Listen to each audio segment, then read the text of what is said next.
Bonjour tout le monde, bienvenue à cette nouvelle vidéo de TAW 2016, édition WCW 1993. Première chose que je vais vous dire, au moment où est-ce que j'enregistre cette vidéo-là, c'est le 1er janvier 2024. Donc, assurément, cette vidéo-là ne sera pas mise en ligne en 2024, mais je veux vous souhaiter à tous et à toutes sur le channel du Retro Pile Driver une bonne année. On va avoir pas mal de trucs qui s'en viennent cette année. De mon côté, je suis pas moins occupé, mais j'ai décidé de donner plus de temps pour le channel, de mettre un petit peu plus d'énergie, surtout vers la fin de l'année. J'espère que vous l'avez remarqué. Puis qu'il y a eu plus de vidéos, aussi plus de trucs avec des concepts un petit peu différents qui sont arrivés. Là, en ce moment, dans les choses un peu différentes qu'on va faire, c'est des vidéos comme on a vu la dernière fois, de Legends of Wrestling, Showcase of Wrestling. Showcase, c'est ça? Whatever, qu'on va faire quelques vidéos avec. Après ça, ce sera de voir dans quoi qu'on va s'embarquer. Mais de notre côté, nos séries continuent. Puis on a notre partie de WCW qui se continue. On s'approche lentement de notre 200e épisode. C'est quand même vraiment cool. Puis si j'avais été plus régulier, on ne sait même pas ce qu'on en serait rendu en termes de chiffres par rapport à cette série-là. Mais bon, on va débuter la deuxième semaine du mois de juin. On va regarder qu'est-ce qui s'est passé. Notre show, le premier show a été World Wild, qui a fait un B+. On a eu Ricky Steamboat qui a affronté Dean Malenko dans le main event et qui a challengé Lex Luger pour un combat au prochain pay-per-view. La Parka qui a battu Hardbar et le Wild Bunch qui ont battu l'équipe de Killer Kyle et de Jeff Jarrett. On s'en va à Power Hour qui a fait un B. Kurt Hennig a défendu le titre des États-Unis contre Brad Armstrong dans le main event. Sid Vicious et Mitsuharu Misawa ont battu les Taylor Twins et Kevin Sullivan a battu Phil LaFon. On s'en va à Saturday Night qui a fait un B+. Le main event, Bobby Eaton et Mike Awesome ont battu Big Van Vader et Mike Rotundo.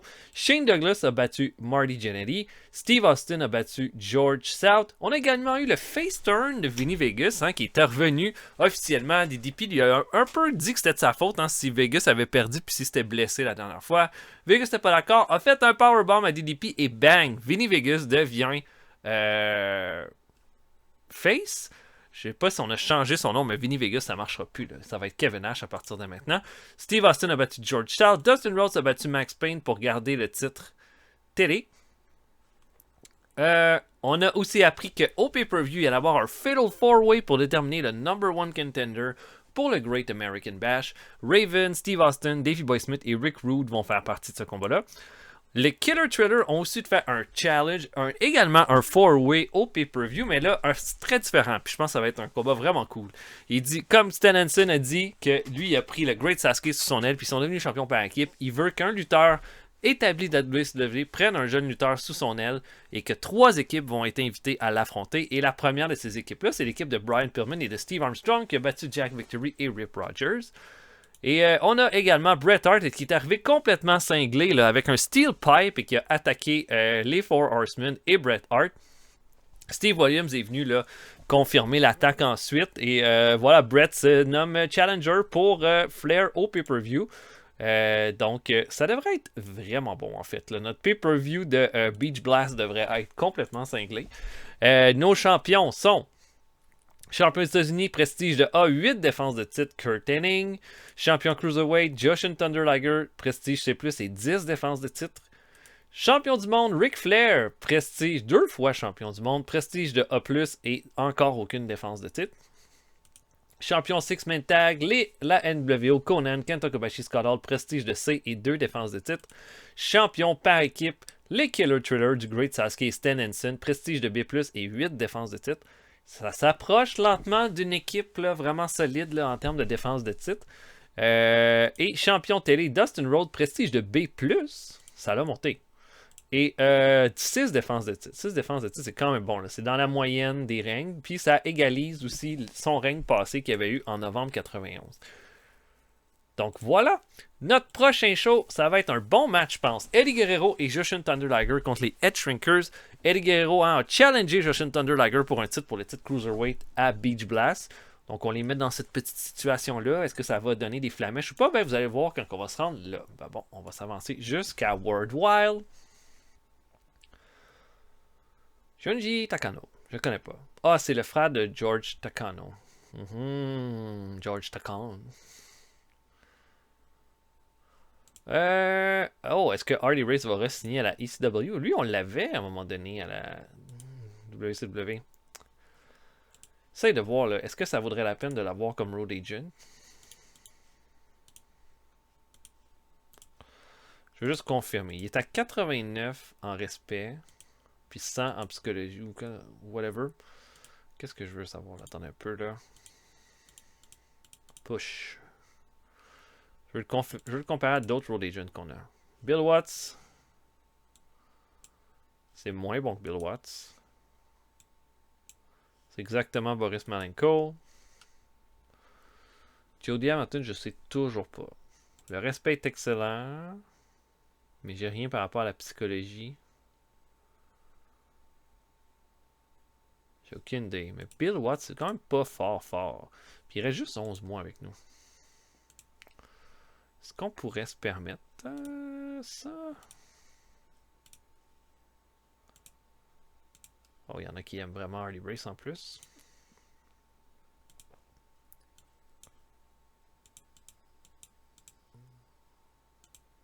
Bon, on va le signer.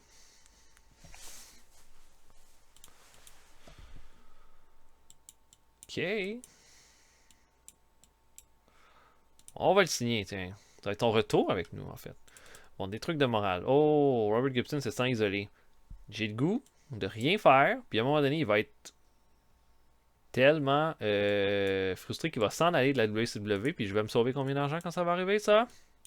Je vais sauver 7300$ par mois. Je veux dire, j'aime Robert Gibson, mais pas assez pour commencer à dépenser autant d'argent pour lui.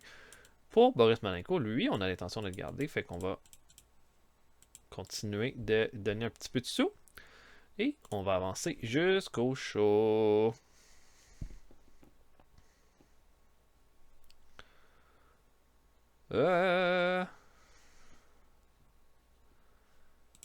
Ok, ECWA Less Stature. Ok, rien de particulièrement intéressant. Paul Jones qui re-signe à la EWA. Je savais même pas que Paul Jones était encore là. Ça, c'en est un là, qui était comme un manager là, indécrottable de la fin de la NWA. Là. Ok, la ECW. Qui s'essaye pour avoir Harley Race, mais ça n'a pas l'air de vouloir donner à grand chose. HPW fait un match. Masanobu Fuchi a battu Rusher Kimura. Sinon, rien de spécial. Avançons. Hey, notre Johnny Ace à nous. Ok, El Cubano, Arn Anderson. El Cubano est amené au Wrestler's Court. Encore un autre qui n'a pas payé sa partie d'une voiture louée. Coupable et doit rembourser ses partenaires de voyage. Merveilleux. Ethan a des trucs de psychologie à son protégé Chris Candido. Ça, c'est vraiment excellent. Je pense que Chris Candido va devenir un espèce de champion là, grâce à Bobby Eaton. Ok, bon, qu'est-ce que je veux? Bon, mettons Shane Douglas. Tiens, on va essayer de trouver un bud. Est-ce que Great Sasuke ou Jeff Jarrett? Non.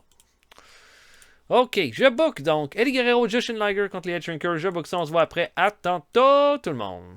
Ok, pre-show, on commence ça. Chaz Warrington affronte Horace Boulder. Et ça arrive pas souvent, mais là, Horace Boulder va aller chercher une victoire avec un Samoan Drop à 10 minutes 9. Il fait une performance de D-E plus pour Chaz Warrington. Chaz Warrington améliore son performance skill. Les deux ont une bonne chimie ensemble, donc ça a donné un combat de D-. Quand même bien, quand même bien.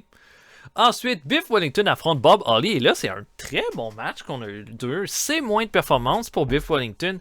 D+ pour Bob Holly. Je pense que c'en est deux qui se développent vraiment bien. Biff Wellington, en fait, là, je pense, va pouvoir être un bon élément de notre mid-card. Potentiellement un bon lutteur tag team, peut-être. Il va l'emporter qu'un jump-in power driver à 8 minutes 19. Et voilà, bien content de ce combat-là.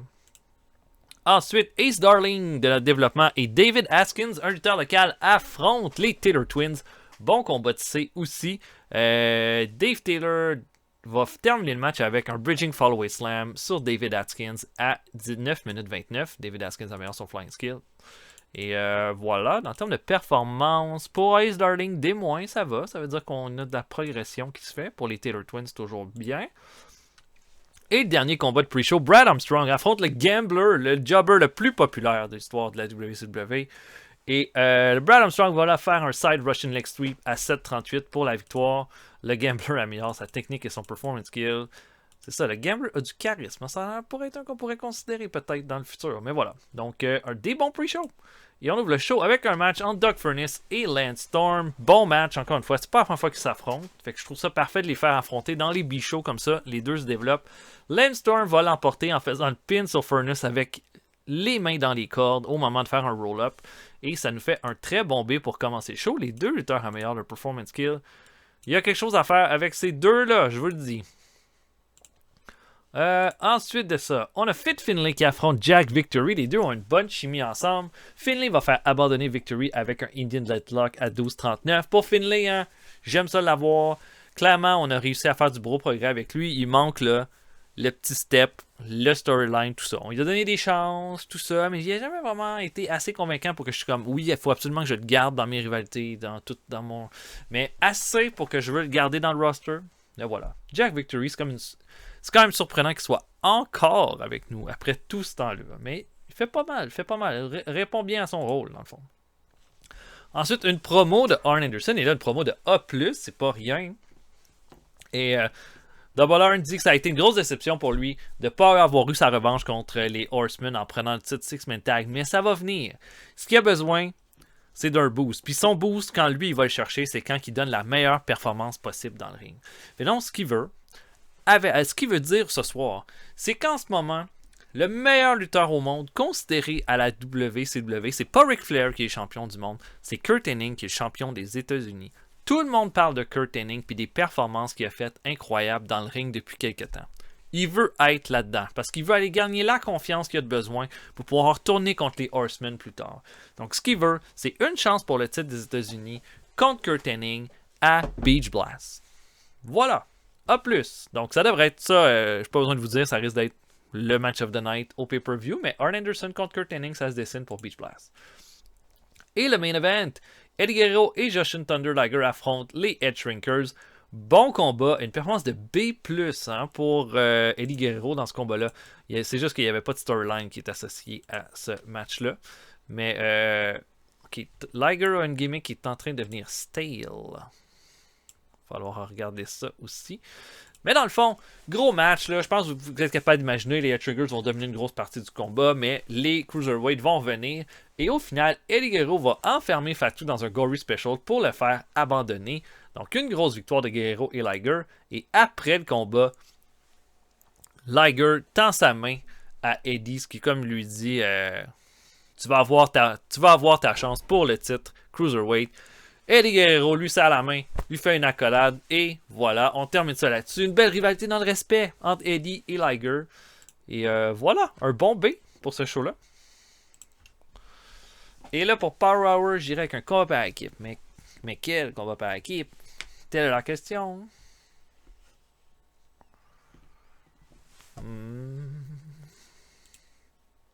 Oh, Mitsuharu Misawa est en train d'être ripped.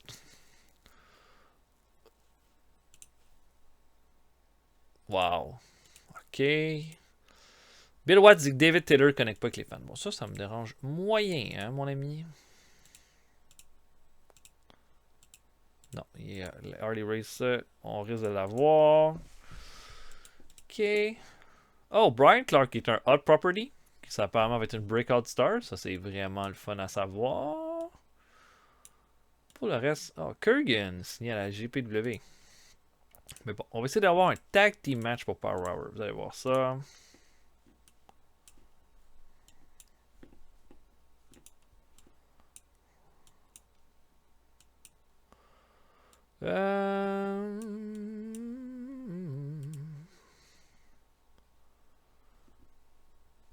Ah ben oui, ben oui, ben oui. Ok, oui, Vinny Vegas, faut changer ça là. Ça marche plus, ça. Il peut plus s'appeler Vinny Vegas, dans le fond. Ok. Bob Eaton. Dustin Rhodes. Johnny Ace. Shane Douglas contre Youth Gone Wild. Pas le plus gros match, mais ça va être un bon main event, ça. Et là, pour Vinny.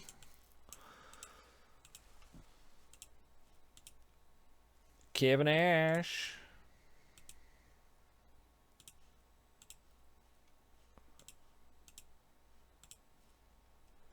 Est-ce que c'est la photo qu'on veut? Est-ce que c'est la photo de Kevin qu'on veut? Oh, look at him. Faut qu'il soit quand même cheveux foncés, là.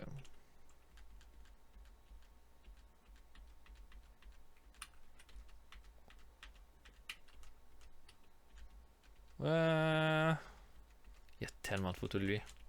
Je pense que celle qu'il y avait, c'est la meilleure.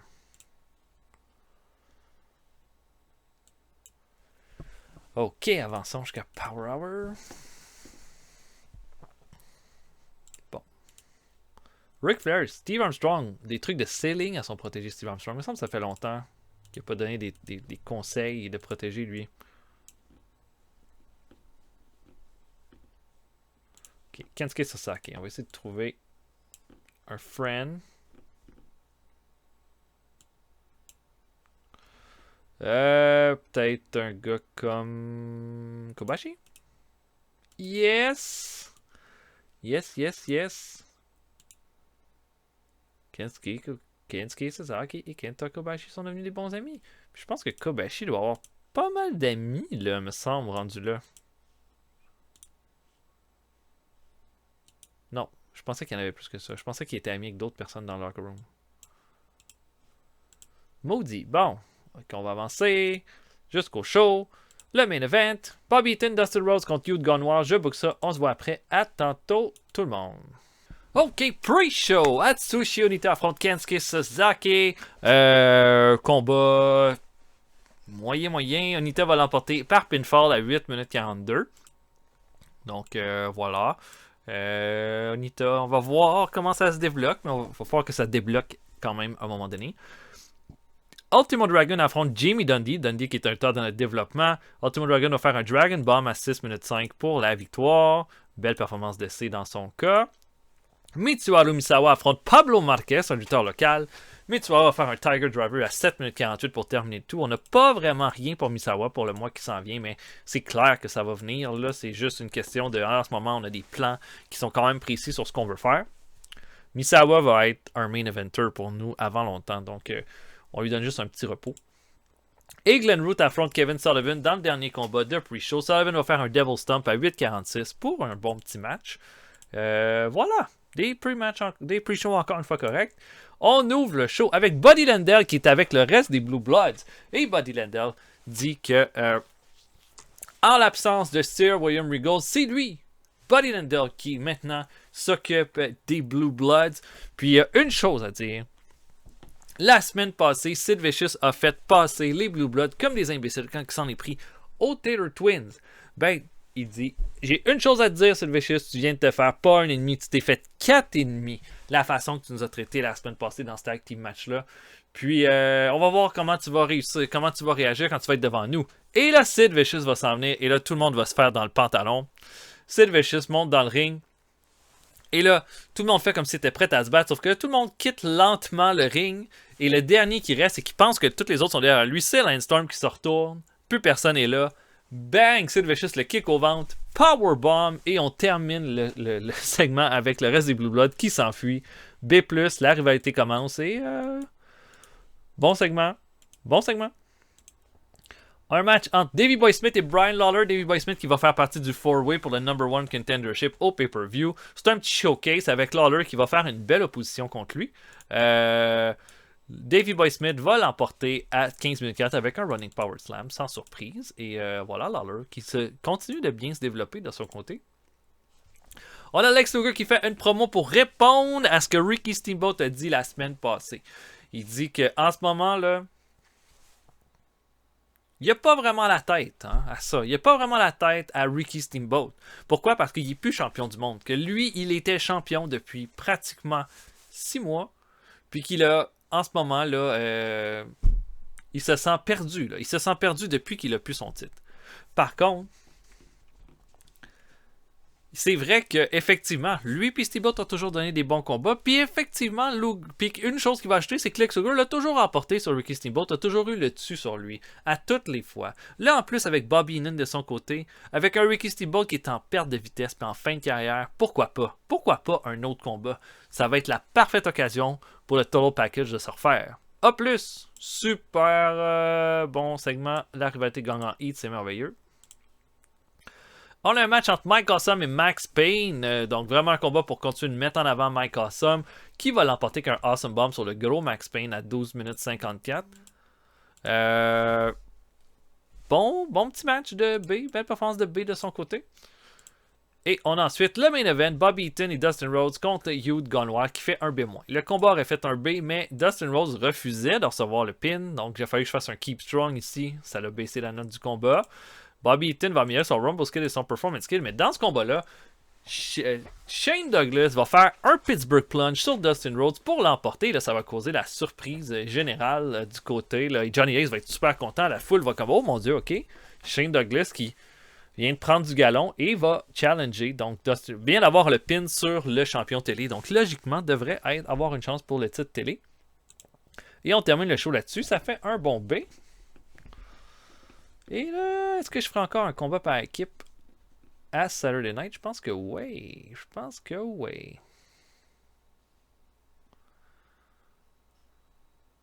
Oh, Carlos Colon, qui a eu un autre contrat il y a 44 ans. Stamina à 56. Non. Oh, Psycho 6 est en train de se faire un nom. Ben là, je pense que c'est ça. Il est rendu very strong. Physical Strong Entertainment. Ce gars-là est en train d'en faire une beast, là.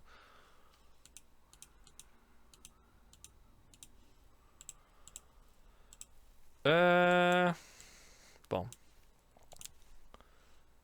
Il y en a qui. C'est vrai qu'il y en a qui avaient dit qu'ils préféraient avoir les chiffres, hein, avec la partie. C'est que je fais ça déjà. Ok, donc, pour Saturday Night, qu'est-ce que je veux comme combat?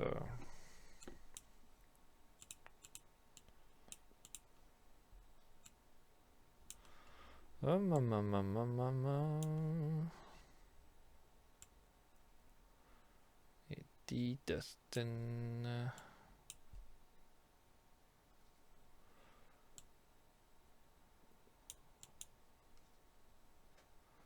Cactus Jack est blessé. Steve Armstrong, je peux pas vraiment utiliser le bon Brett. Tout à fait, on peut avoir Brett.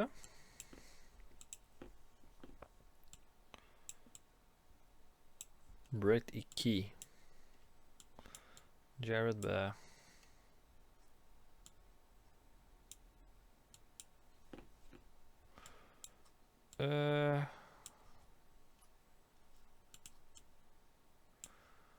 Ok, on peut avoir Ric Flair. Et DDP, même s'ils sont pas dans le même clan. Brett, Kevin Nash, Ric Flair, Diamond Dallas Page. Ça va être un bon match en plus. Ça va donner comme pas mal de. Permettre à Nash puis DDP d'être vraiment comme des lutteurs de haut niveau, là.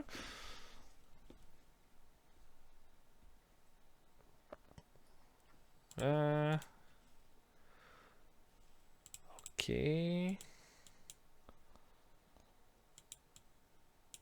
Rien de spécial ici. Superstar. Ultimate Warrior a battu Michael Hayes dans le main event. Vous voyez là, j'ai changé là pour des chiffres. Là.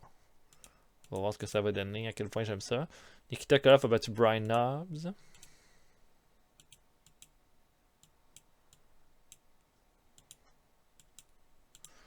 Ah, ça pourrait voir pour mes gros pay-per-view par contre combien c'était exactement. 94, 84 pour Uncensored, ça c'était faible. Ashley Champion a fait un 85, King of Table 89, Super Bowl 82. Il a l'air. Fait que Slamboree était vraiment bon en fait pour nous autres. 97 pour Flair contre Williams. Quand même vraiment haut. Ah, ok. Bon. Continuons.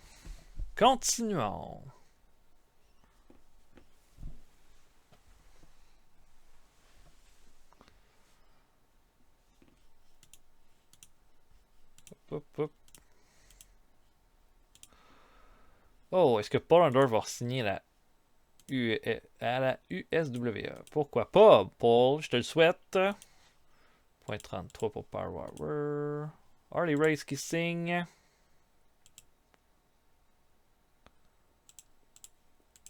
Comme Road Agent qui va arriver dans 7 jours. Bon. Des blessures. Kerry Brown qui est pas content. Manny Fernandez qui a besoin d'un break. Rien de spécial. Ici, ASWA, le Killer Bee a battu Danny Davis dans le main event. Zbyszko a battu. Larry Zbyszko est rendu là. Eh ouais, hein. Son stamina est à 66. Lui, on s'en est débarrassé. Comme ça, on est débarrassé. On l'a pas signé, je pense, au bon moment. Ça.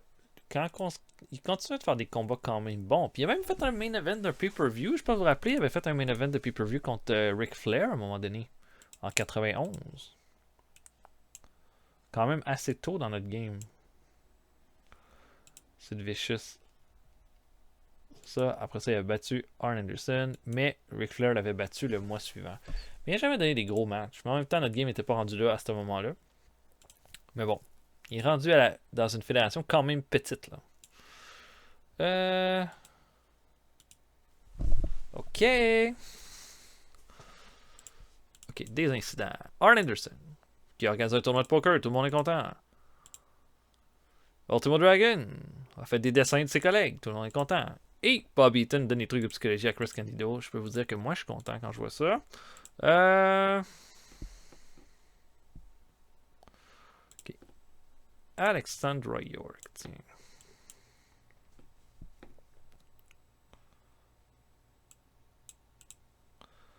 Puis Kevin Nash.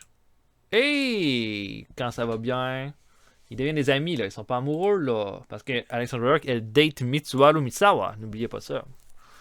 Ben ça c'est cool, mon dieu, c'est le festival de l'amitié depuis un petit moment. Donc je book main event Bret Hart, Kevin Nash contre Ric Flair et Diamond Dallas Page. Je book ça, on se voit après. À tantôt tout le monde. Ok, on commence ça pre-show. Atsushi Onita qui affronte Wolfie D. Ça fait un 62. Performance de 51 pour Onita, 60 pour Wolfie D. Wolfie D voulait pas perdre contre Onita.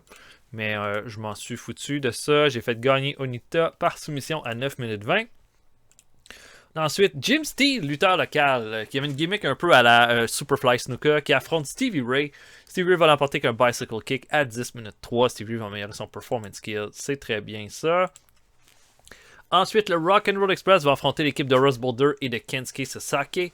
Le Rock'n'Roll Express va l'emporter avec un double dropkick sur Boulder à 9 minutes 7. Sans surprise, le Russ Boulder améliore son performance skill. 65, c'est quand même bon pour ce match-là. Et le dernier combat de pre-show, Chris Champion affronte Raven. Et Raven va terminer ça rapidement à 4 minutes 53 avec un Even Flow DDT. Et ça fait un 64. Mais les deux, ça cliquait pas ensemble. Mais on ouvre le show avec un match entre Ricky Steamboat et Chris Candido. Mais c'est dit, hein... Pourquoi pas là, utiliser Candido alors que là, il y a plein de petits bonus qui y arrivent en psychologie. Steamboat va l'emporter qu'un diving crossbody sur Candido à 13 minutes 26 avec une performance de 74-54 pour Candido. 76, c'est quand même bon, c'est un peu moins. Pour Steamboat, ben, on le met en avant-plan vu qu'il va affronter Luger. On lui donne des petites victoires comme ça. Donc c'est bon, ça fait un strong start. Tout le monde est content. On a une vidéo qui annonce que Roddy Piper va faire son retour à la WCW, mais rien de plus. Juste la musique de cornemuse, puis tout ça, blablabla. Et 86. Ensuite, un match entre Steve Williams et Conan. Un bon match de 85 entre les lutteurs. Une grosse performance de 89 pour Steve Williams, 64 pour Conan. Dr. Bomb de Steve Williams à 15 minutes 1 va donner la victoire à Williams. Et ça va... Il y a une rivalité là, qui est en train de se continuer avec Steve Williams et les Horsemen qui gagne en heat. Steve Williams améliore son performance skill. On a ensuite là, on dit que la caméra va en coulisses et Vic Van Vader est en train d'attaquer Mike Awesome. Il n'est pas en train juste de l'attaquer, il est en train de le tuer. Et il est en train de le tabasser avec tous les objets qu'il peut trouver. Il n'accepte pas d'avoir perdu 2 fois contre Mike Awesome, un à la suite de l'autre. Et il va placer une échelle sur Mike Awesome. Va monter là sur... Non, c'est ça, non, mais il va prendre une échelle en coulisses, va la démonter, va monter dessus, pas au milieu. Il va faire un splash sur Mike Awesome et ça va se terminer là-dessus. 99 pour ce segment-là. Complètement cinglé, la rivalité gagnant heat. On a un match ensuite entre Steve Austin et Mike Rotundo, un match de 17 minutes 41. Austin va enfermer le Hollywood and Vice à 17 minutes 41 pour la victoire. On lui donne une victoire pour le crédibiliser en vue du 4-way. Voilà, bon combat. Voilà, on est en coulisses et Honor the Flag rencontre Steve Williams en coulisses. Et là, ils sont comme un peu gênés. Puis Patriot fait comme prend sur lui puis dit écoute, Williams, on veut avoir une chance pour les titres Six-Man Tag. On cherche le gars parfait pour compléter notre équipe. T'en veux au Horseman. On aimerait ça être en équipe avec toi là, pour Beach Blast pour les affronter. Et là, Steve Williams le regarde et dit il va falloir que vous me montriez beaucoup plus que ça pour que j'accepte d'être en équipe avec vous autres. Hein. Moi, je me tiens juste avec des vrais hommes. Montrez-moi-le, puis on en reparlera. Bang! Steve Williams s'en va. 88 pour ce segment-là. Et la rivalité gagnante. Steve Williams est en train de devenir un low-key MVP là, en ce moment-là. Il est toujours bon. Jeff Jarrett et le Lightning Kid affrontent l'équipe du Wild Bunch. Un bon match de 81. Ce qui aurait été un B. Encore une fois, Jeff Jarrett challenge le Wild Bunch, mais encore une fois, il se fait avoir. Il se fait donner un coup de cloche à vache derrière la tête par Joel Deaton et Billy Black fait le pin. One Two Three Kid avait été isolé, complètement détruit en bas du ring. Jarrett, encore une fois, vraiment frustré, a pas dit son dernier mot, mais le Wild Bunch s'en sort encore avec la victoire. Et là, on est en coulisses avec Sting, qui dit qu'il a beaucoup aimé ce qu'il a entendu des Killer Thriller la semaine passée. Puis, il a pris une semaine pour essayer de se trouver le partenaire idéal pour avoir une chance pour les titres par équipe à Beach Blast. Et il a trouvé le jeune lutteur le plus prometteur de la WCW, Rey Mysterio Jr., qui va être avec lui dans ce combat-là. Donc, Rey Mysterio Jr. arrive et il dit que c'est le plus grand moment de ma vie. Et je vais essayer de faire... de mon mieux. Et ils vont donc se joindre au combat avec Pillman, Steve Armstrong et Hanson et Great Sasuke. Ça devrait être tout un match. Ça. Et notre main event fait un 83 seulement entre Bret Hart, Kevin Nash contre Ric Flair et Diamond Dallas Page. Donc un B. Ça n'aurait fait qu'un B. Et bon match quand même, le 83. C'est le meilleur combat de la soirée. Au final, Ric Flair... Bret Hart enferme Ric Flair dans le sharpshooter et le fait abandonner à 18 minutes 39. Quand même une grosse victoire de Bret là-dessus. Il va faire un 82 de performance, Nash 70, DDP 74, 97 pour Ric Flair. Flair ayant sa technique, Diamond Dallas Page son performance skill, Kevin Nash sa technique aussi. Et on termine le show là-dessus. Un show qui fait un 86, qui est bon, ça augmente notre popularité dans 21 régions, et Bret Hart est vraiment mis en avant-plan avec cette victoire-là. Mais c'était pas le meilleur combat de la soirée, c'était Steve Williams contre Conan qui a été le meilleur combat de la soirée. Voilà.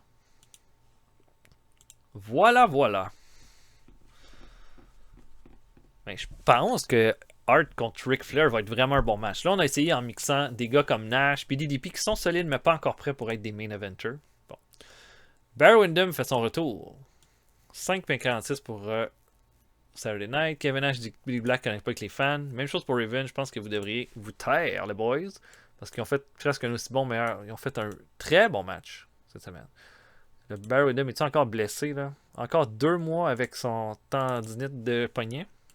Mais comme je tiens pas tant que ça, on va lui donner 2 mois.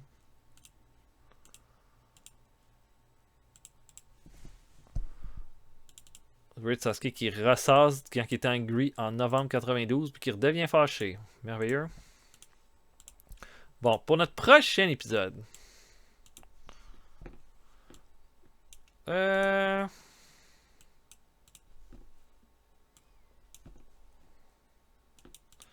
Qu'est-ce que je mettrais comme match?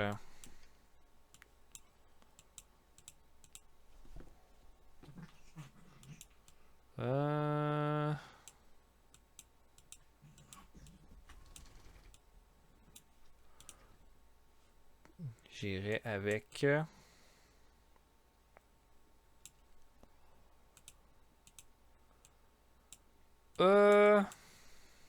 Tiens. Un event pas trop complexe. Mike Awesome, Terry Taylor. Donner un match à Terry Taylor. On n'en donne pas beaucoup ces temps-ci. Mike Awesome, Terry Taylor. Pas besoin de se dire qu'il va gagner dans ce combat-là, mais juste une question de mettre Awesome en main event de quelque chose. Puis voilà. Il y a du bon prestige. J'ai mis aucun titre en jeu cette semaine. C'est rare que ça m'arrive ça. Ok. Ben voilà, c'était ça pour l'épisode. J'espère que vous avez apprécié. On va se voir pour un prochain épisode bientôt. Je vous invite à laisser des vidéos. Puis pour le reste, on va se voir bientôt. Salut tout le monde. À la prochaine.